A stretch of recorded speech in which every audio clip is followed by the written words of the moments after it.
ప్రభునందు ప్రియమైన దేవుని బిడ్డలారా, ఈ ఉదయకాల సమయంలో దేవుని అనుదిన వాగ్దాన ఈ పరిచర్య ద్వారా మరి ఒకసారి మిమ్మల్ని కలుసుకోవడానికి దేవుడు నాకు అనుగ్రహించిన ఈ గొప్ప ఈ భాగ్యాన్ని బట్టి మొదటిగా దేవాది దేవునికి ఎంతగానో కృతజ్ఞతాస్తుతులు చెల్లించున్నాను. మరి ముఖ్యంగా ఈ అనుదిన వాగ్దాని పరిచర్ను వీక్షిస్తున్న ఆత్మీయులకు మీ అందరికీ ప్రభువైన యేసుక్రీస్తు నామమున శుభావందనాలు తెలియజేస్తున్నానండి. దేవునికి స్తోత్రం. హల్లెలూయా, హల్లెలూయా. ప్రియమైన దేవుని బిడ్డలారా, ఈ ఉదయకాల సమయంలో దేవుడు మీకు ఇచ్చేసిన వాగ్దాన వాక్య భాగము సామెతల గ్రంథము 28వ అధ్యాయము 20వ వచనమైనది. ఆ వాగ్దాన వాక్య భాగాన్ని మీ కొరకు నేను చదువుచున్నాను. ప్రార్థనాపూర్వకంగా ఆలకించవలసిందిగా ప్రభువైన యేసుక్రీస్తు నామమున అందరినీ కోరుచున్నానండి. సామెతల గ్రంథము 28వ అధ్యాయం 20వ వచనంలో ఈ విధంగా రాయబడి ఉన్నది: నమ్మకమైన వానికి దీవెనలు మెండుగా కలుగును. దేవునికి స్తోత్రం. హల్లెలూయా, హల్లెలూయా. నమ్మకమైన వానికి దీవెనలు మెండుగా కలుగునని రాజైన సొలొమోని మాట తెలియజేస్తున్నారు. ప్రియమైన దేవుని బిడ్డలారా, ఈ సందర్భాన్ని మనం ఆలోచిస్తే కనుక ప్రియమైన దేవుని బిడ్డలారా, ఈ 28వ అధ్యాయం రాస్తున్న సందర్భం గురించి ఏ విషయాలు ప్రస్తావిస్తూ రాజైన సొలొమోని విషయాలు రాస్తున్నారంటే, వంచన అంతేకాకుండా మోసంతో ధనం సంపాదించుకోవడం కంటే ప్రియమైన దేవుని బిడ్డలారా, యథార్థంగా అంతేకాకుండా నమ్మకంగా ఎవరైతే జీవిస్తారో వారికి దీవెనలు ఆశీర్వాదాలు దేవుని దగ్గర నుండి కలుగుతాయి అనే విషయాన్ని సొలొమోను తెలియజేస్తూ అక్కడ ఒక విషయాన్ని చెప్తున్నారు. ఏమంటే, నమ్మకమైన వానికి, ఎవరైతే నమ్మకంగా ఉంటారో వారికి దీవెనలు ఏంటండి మెండుగా గొప్పగా దేవుడు మరి ఎక్కువగా ఆశీర్వాదాలు వారి జీవితాల్లో వారికి దయచేస్తారంట. దేవునికి స్తోత్రం. హల్లెలూయా, హల్లెలూయా. అయితే ప్రియమైన దేవుని బిడ్డలారా, ఏ విషయాల్లో మనం నమ్మకంగా ఉండాలి, ఎవరి దగ్గర మనం నమ్మకంగా ఉండాలో కొన్ని విషయాలు మీకు తెలియజేయాలని ఆశపడుచున్నానండి. ఎక్కడైతే మనం నమ్మకంగా ఉంటామో, ఎప్పుడైతే ఈ విషయాల్లో నమ్మకంగా ఉంటామో, ఇప్పుడు దేవుని ద్వారా దీవెనలు మన జీవితాల్లో మెండుగా గొప్ప ఆశీర్వాదాలు మన జీవితాల్లో దేవుని ద్వారా మనం పొందుకోగలం. మొదటిగా ప్రియమైన దేవుని బిడ్డలారా, మనం దేవునికి నమ్మకంగా ఉండాలి. దేవుని దగ్గర నమ్మకంగా ఉండాలి. దేవుని దగ్గర ప్రార్థించే విధానంలో కానీ, వాక్యం చదివే విధానంలో కానీ, వాక్యం వినే విధానంలో కానీ, ప్రతి దాంట్లో నమ్మకంగా దేవుని దగ్గర మనం ఉండాలి. దేవుని వాక్యంలో మనం చూసుకుంటే కనుక రాజైన హిజ్కియా మనకు కనబడుతూ ఉంటారండి. హిజ్కియా గురించి దేవుని వాక్యంలో దినవృత్తాంతాల 2వ గ్రంథం 31వ అధ్యాయం 20వ వచనంలో ఒక విషయం మనకు కనబడుతుంది. ప్రియమైన దేవుని బిడ్డలారా, అక్కడ ఏమనంటుందంటే, ఈ హిజ్కియా తన దేవుడైన యెహోవా దృష్టికి అనుకూలముగాను యథార్థముగాను నమ్మకముగా పనిచేయచ్చు వచ్చానని మనం కనబడుతుంది. ప్రియమైన దేవుని బిడ్డలారా, అంటే దేవుని దృష్టికి రాజైన హిజ్కియా అలాగున్నాడండి, నమ్మకంగా ఉన్నాడు కాబట్టి ప్రియమైన దేవుని బిడ్డలారా, దేవుని దృష్టికి హిజ్కియా గురించి మనం ఆలోచిస్తే కనుక తర్వాత వచనంలో మనకు కనబడుతుంటుంది. 31వ అధ్యాయం 21వ వచనంలో, తాను ఆరంభించిన ప్రతి పని హృదయపూర్వకంగా జరిగించి వర్ధిల్లెను. దేవునికి స్తోత్రం. హల్లెలూయా, హల్లెలూయా. తను ఏదైతే పని ప్రారంభిస్తూ ఉన్నాడో అది హృదయపూర్వకంగా సంతోషంగా చేసేలా దేవుడు తనకు తోడుగా ఉంటూ దేవుడు తను వర్ధిల్ల చేశారంట. అంటే మెండైన దీవెనలు హిజ్కియా తన జీవితంలో తను పొందుకోగలిగాడు. దేని బట్టి అంటే దేవునికి తను నమ్మకంగా ఉండటం ద్వారా. అంతేకాదు ప్రియమైన దేవుని బిడ్డలారా, దేవునికి నమ్మకంగా ఉండటం ద్వారా మెండైన దీవెనలు అంటే యుద్ధాలు కలిగినప్పుడు దేవుడు అద్భుత కార్యాన్ని జరిగించి ఆ యుద్ధంలో హిజ్కియా అంతేకాకుండా తన సైన్యానికి అద్భుతమైన విజయాలు దయచేశారు.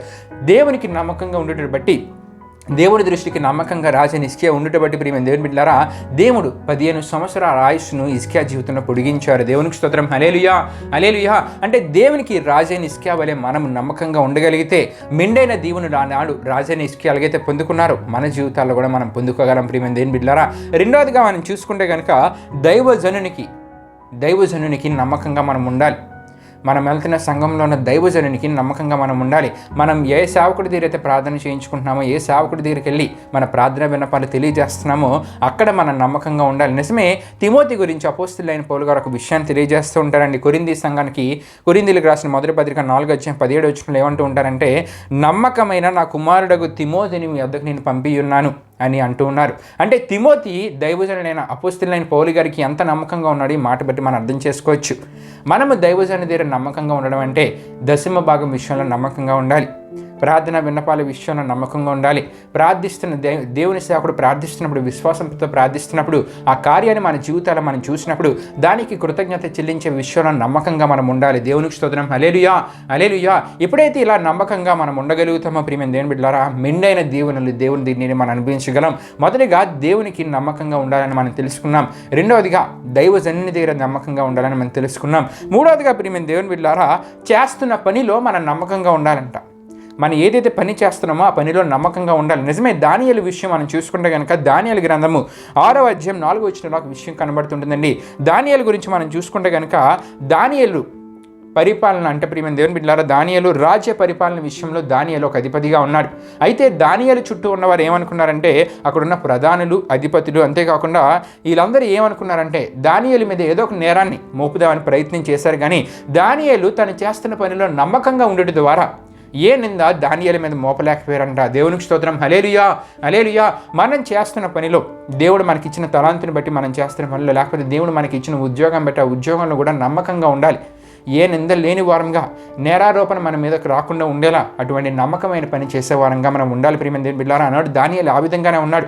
దానియేలు మీద నేరారోపణ చేద్దాం, నిందలు మోపుదాని అనుకున్నారే కానీ తను రాజ్యపాలన విషయంలో తను ఉన్న అధిపతి పని సరైన రీతిలో సక్రమంగా చేయడం ద్వారా దానియేలు మీద ప్రియమైన దేవుని బిడ్డలారా వారు ఏ నేరాన్ని నిందను మోపలేకపోయారు.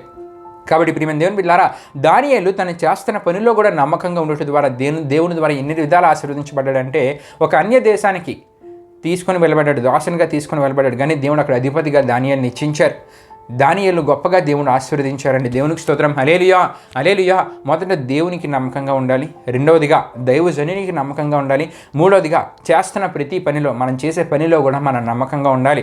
అప్పుడే మనం చేస్తున్న పనిలో నమ్మకంగా ఉండగలిగితే, నిజాయితీగా చేయగలిగితే, సక్రమంగా చేయగలిగితే ఏ నింద మన మీదకి రాదు, ఏ నేరారోపణ ఎవరు మన మీద చేయలేరు. కాబట్టి మన జీవితం అక్కడ కూడా సక్రమంగా, యథార్థంగా, నమ్మకంగా ఉంటుంది. కాబట్టి దేవుడు మన జీవితాన్ని చూసి ఆనందించి మెండైన దీవెనలు దేవుడు మన జీవితాల్లో దయచేస్తారండి. ఇంకా దేవుని వాక్యం మనం చూసుకుంటే కనుక అన్ని విషయములందు నమ్మకంగా ఉండాలని తిమోతికి రాసిన మొదటి పత్రిక 3వ అధ్యాయం 11వ వచనంలో మనకు కనబడుతుంది. అన్ని విషయాల్లో చేసే ప్రతి పనిలో నమ్మకంగా ఉండాలి.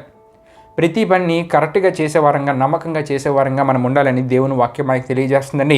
ఇంకా మనం చూడగలం దేవుని వాక్యంలో మనకి ఏ విషయాలు కనబడుతూ ఉంటాయంటే, దేవుని సన్నిధిలో, దేవుని సంఘంలో నమ్మకంగా ఉండాలి. మోషే గురించి మనం చూసుకుంటే కనుక, నా ఇల్లంతటిలో నమ్మకమైన వాడని మోషే గురించి దేవుడే సాక్ష్యం ఇస్తున్నట్లు సంఖ్యాకాండం 12వ అధ్యాయం 7వ వచనంలో మనం చూడగలం. దేవుని సంఘంలో మనం నమ్మకంగా ఉండేవారంగా మనం ఉండాలి. అంతేకాకుండా దేవుడు మనకి ఇచ్చిన తలాంతులను ఆయన పనులు ఉపయోగించే దాంట్లో నమ్మకంగా ఉండేవారంగా మనం ఉండాలండి. దేవునికి స్తోత్రం. హల్లెలూయా, హల్లెలూయా. ఎప్పుడైతే ప్రియమైన దేవుని బిడ్డలారా ఇవన్నీ విషయాల్లో నమ్మకంగా మనం ఉండగలుగుతామో, దేవుని ద్వారా మెండైన దీవెనలు మన జీవితాల్లో మనం పొందుకుంటాం.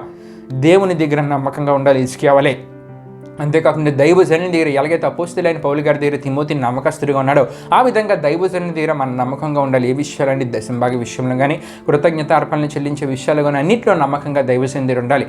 మూడవదిగా చేస్తున్న పనిలో మనకు దేవుడిచ్చిన అవకాశాన్ని బట్టి, మనకు దేవుడిచ్చిన తలాంతిని బట్టి మనం పొందుకున్న ఈ పని, ఉద్యోగాల విషయాల్లో ప్రియమైన దేవుని బిడ్డలారా అందరూ కూడా నమ్మకంగా మనం ఉండాలి. నాలుగవదిగా దేవుని సంఘంలో నమ్మకంగా ఉండాలి. దేవుడు మనకి ఇచ్చిన తలాంతులను, ఆయన పనులు ఉపయోగించే విషయంలో నమ్మకంగా ఉండాలి. చివరిగా అన్ని విషయాల్లో చేసే ప్రతి పనిలో మనం నమ్మకంగా ఉండగలిగితే ప్రియమైన దేవుని బిడ్డలారా, ఆనాడు సొలొమోను ద్వారా దేవుడు ఒక విషయాన్ని తెలియజేస్తున్నారు. ఏమంటే, నమ్మకమైన వానికి దీవెనలు మెండుగా కలుగుతాయి. నమ్మకమైన వానికి దీవెనలు, ఆశీర్వాదాలు దేవుని దగ్గర నుండి మెండుగా కలుగుతాయండి. కాబట్టి ఇటువంటి ఆత్మీయ జీవితాన్ని మనం కలిగి దేవుని ద్వారా నిండైన ఆశీర్వాదాలు మన జీవితాల్లో, దేవుని దీవెనలు మన జీవితాల్లో మనం పొందుకుందాం. దేవుడి పరిశుద్ధ వాగ్దానాన్ని మన వెనుకట్లో దీవించునుగాక. ఆమేన్. ప్రియమైన దేవుని బిడ్డలారా, ఈ వాగ్దాన కార్యక్రమాన్ని ముగింపు మనం ముగించుకుందామండి. అందరూ కళ్ళు మూసుకొని తల వంచుకుని ప్రార్థన నాతో పాటు ఏకీవించవలసిందిగా ప్రభువైన యేసుక్రీస్తు నామములో అందరినీ కోరుచున్నాను. ప్రార్థన చేసుకుందాం. మహిమా స్వరూపమైన మా ప్రభువా, జీవాధిపతి యేసయ్యా, నీ ఘనమైన నామానికి మహిమ, ఘనత, ప్రభావం చెల్లించున్నాం దేవా.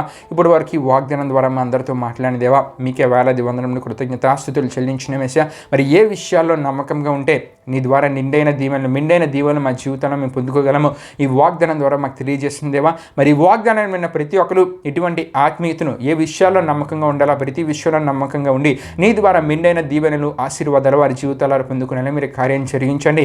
ఈ వాగ్దానం ఉన్న ప్రతి ఒక్కరి పట్ల ఈ వాగ్దానం నెరవేర్పు వారి జీవితాన్ని పొందుకునేలా ఇటువంటి ఆత్మీయత వారు కలిగి జీవించాలని మీరు కార్యం జరిగించండి. ఈ దినాన్ని చేస్తున్న ప్రయాణాల్లో పనులట్లు తోడుగుని ముందుకు నడిపించమని మీకే వేలాది వందనములు, కృతజ్ఞతాస్తుతులు చెల్లిస్తూ యేసు పరిశుద్ధ నామమున అడిగి వేడుకుంటున్నాను తండ్రి. ఆమేన్.